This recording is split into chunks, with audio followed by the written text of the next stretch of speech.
La campagne d'évangélisation dénommée Jésus qui guérit, initiée par le bishop Dad Heward Miles, s'est achevée le vendredi 16 juin 2023 au stade de Nzengayong, dans le 6e arrondissement de la capitale, avec des centaines de milliers de fidèles venus pour obtenir leur miracle, délivrance et une vie meilleure.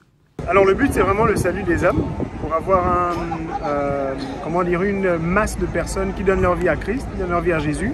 Au Gabon, c'est vrai que ça fait longtemps qu'on n'a pas eu des événements de ce genre. Je crois que le dernier remonte à 2006 ou quelque chose comme ça. Donc c'est vraiment une grâce de pouvoir recevoir un serviteur de Dieu de cette trempe-là. Et comme on le voit, de toutes les façons, avec le stade qui est plein à craquer chaque jour, on n'a pas vu une mobilisation semblable depuis très très longtemps.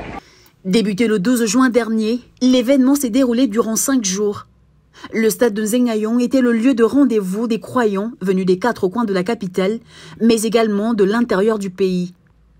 La croisade évangélique a regroupé le corps du Christ du Gabon, qui s'est mobilisé comme un seul homme afin de recevoir cette hôte dont la mission était de prier pour la nation gabonaise et pour les malades. Une opportunité donc pour les populations de trouver le miracle tant recherché. Déjà, c'est par élan de cœur et la soif qui était en moi, vraiment de voir ce qui s'y passait. Et je suis venu de manière curieuse. Déjà là-bas, je suis chrétien et il faut dire que les mouvements chrétiens de ce genre ne se font pas souvent dans notre pays. Et j'ai été interpellé, voilà, j'ai été attiré par ça.